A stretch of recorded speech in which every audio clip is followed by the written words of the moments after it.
قال رسول الله صلى الله عليه وسلم: تكون النبوة فيكم ما شاء الله أن تكون، ثم يرفعها إذا شاء أن يرفعها، ثم تكون خلافة على منهاج النبوة، فتكون ما شاء الله أن تكون، ثم يرفعها إذا شاء الله أن يرفعها، ثم تكون ملكا عاضا فيكون ما شاء الله أن يكون، ثم يرفعها إذا شاء أن يرفعها، ثم تكون ملكا جبرية فتكون ما شاء الله أن تكون،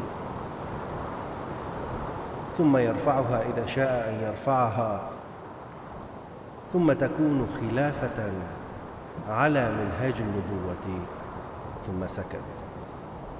تذكر يا أخي يوم التنادي.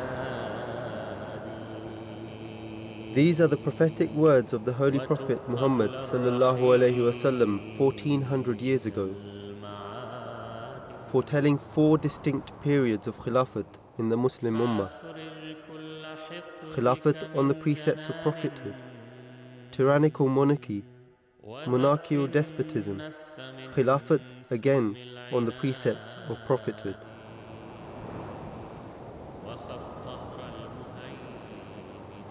A brief glimpse through the annals of history reveals that this prophecy was and is being fulfilled to the letter. In Surah An-Nur, Allah the Almighty has promised the believers who do good works that He will establish for them the institution of Khilafat. In accordance with this divine promise, the first stage of Khilafat, which followed the prophethood of the Holy Prophet Muhammad sallallahu alaihi wasallam, which was also known as the rightly guided Khilafat, was the Khilafat of Hazrat Abu Bakr, Hazrat Umar, Hazrat Uthman and Hazrat Ali radiyallahu anhum. And this Khilafat remained from the years 632 to 661 of the Common Era.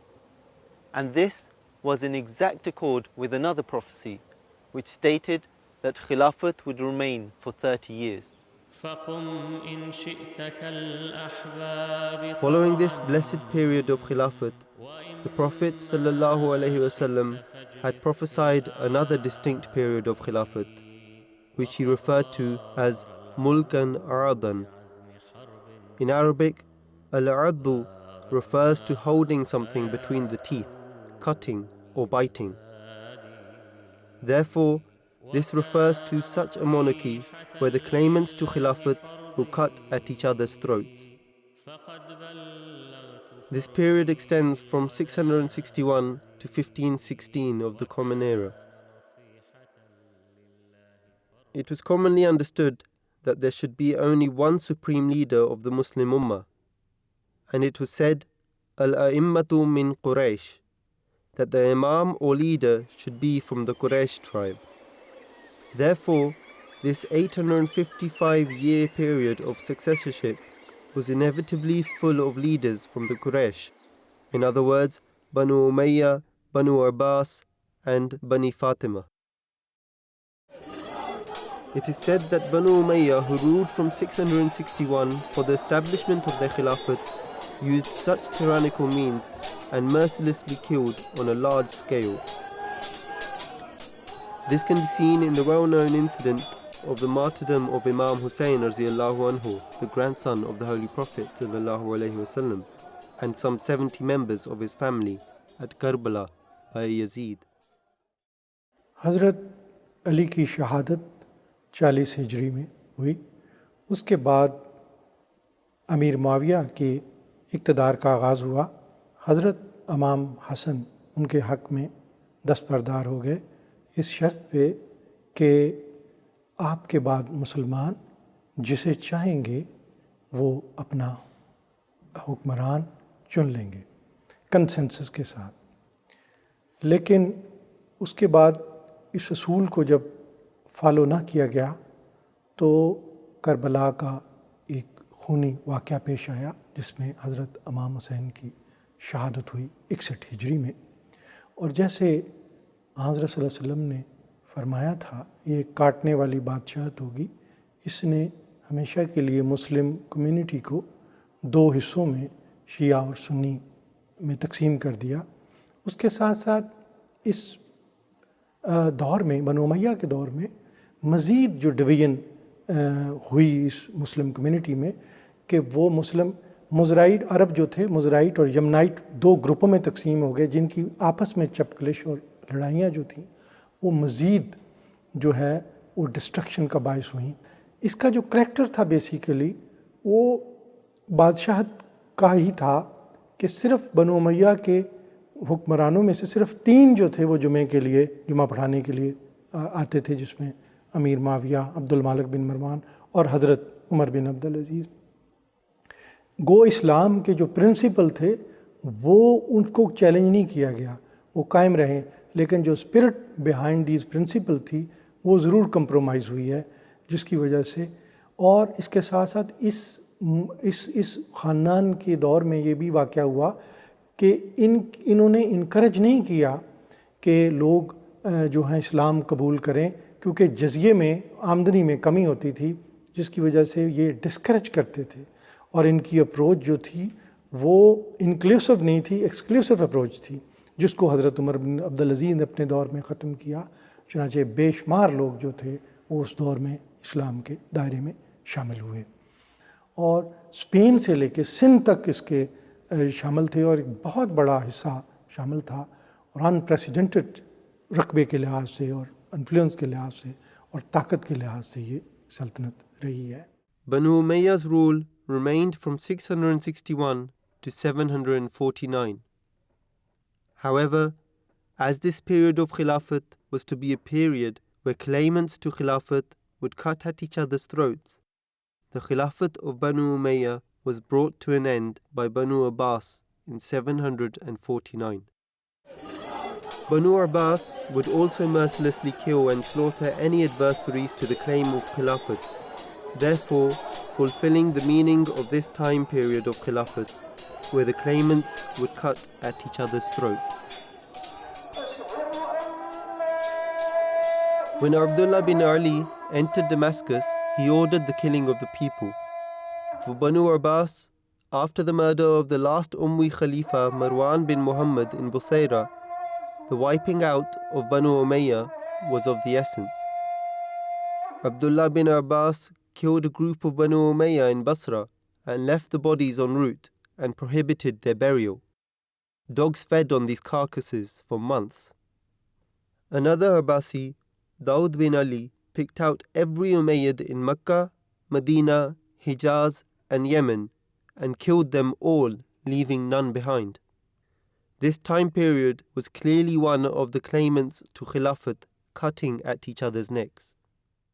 بنو عباس جب اقتدار پہ آئے ہیں تو انہوں نے نہ صرف ایک انتقام اور لیا، اور بلکہ زندہ سے بھی اور مردوں سے بھی، مردوں کو بھی قبروں سے اکھاڑ کے باہر انہوں نے نکالنا شروع کر دیا تاکہ ایک انتقام کی آگ کو ٹھنڈا کیا جا سکے۔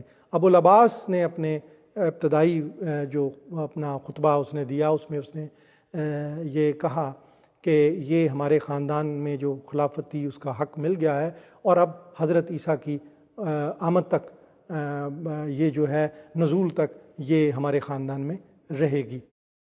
لیکن ہم دیکھتے ہیں کہ ان خاندانوں کے دور میں جو نیک لوگ تھے، جو علمی کام کرنے والے، امام ابو حنیفہ کو اس دور میں قید و بند کی صحبتیں برداشت کرنی پڑیں، امام مالک کو کوڑے لگوائے گئے، اور اس کے ساتھ امام احمد بن حنبل کو کوڑے لگائے گئے، اور وہ زخمی حالت میں جب نماز کے لیے کھڑے ہوئے تو کسی سرکاری مولوی نے کہا تو یہ تو نماز ہی جائز نہیں ہے، آپ تو زخمی ہیں۔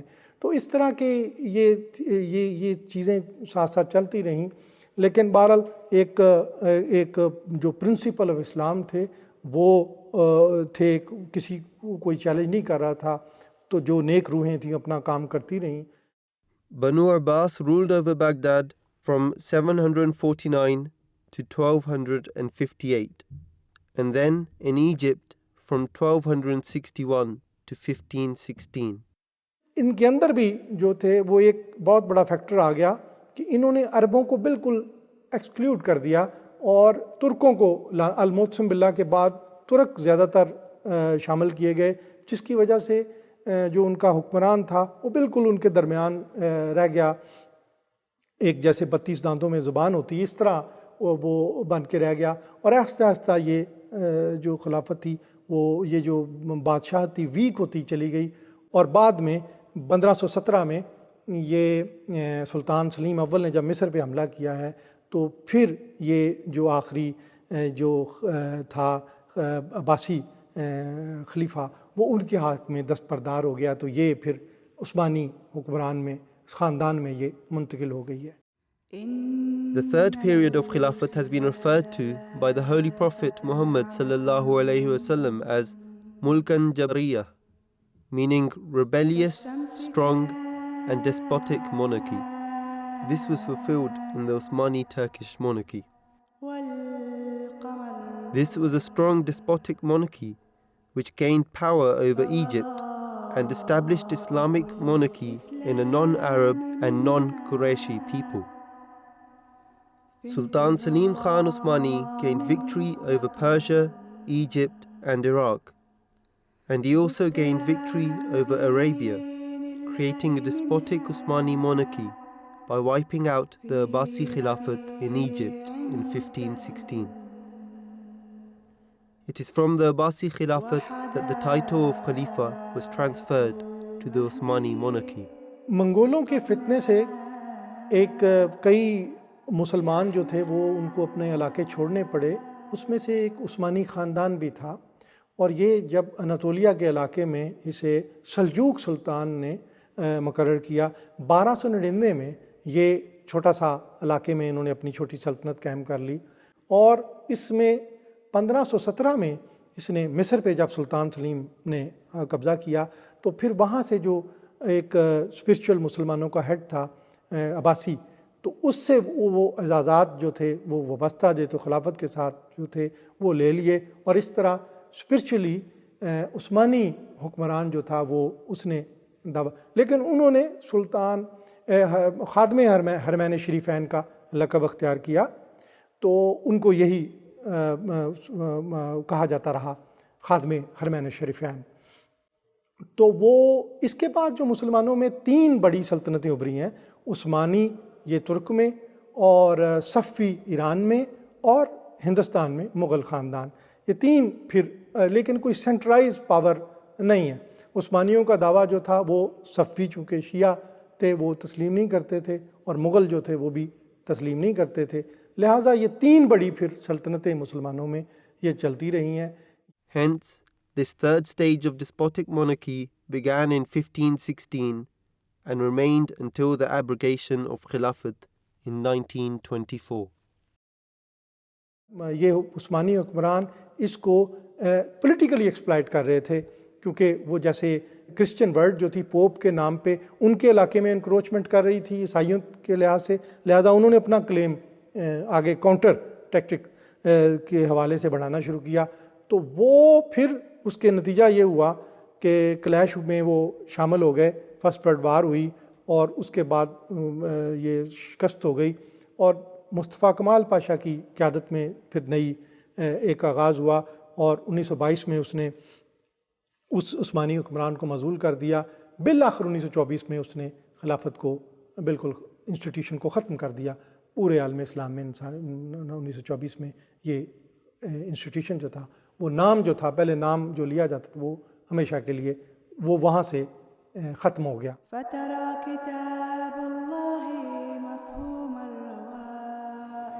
The fourth and final stage of Khilafat, which was to remain until the day of judgment, according to this hadith, was Khilafat ala minhaj an-nubuwah, or Khilafat on the precepts of prophethood.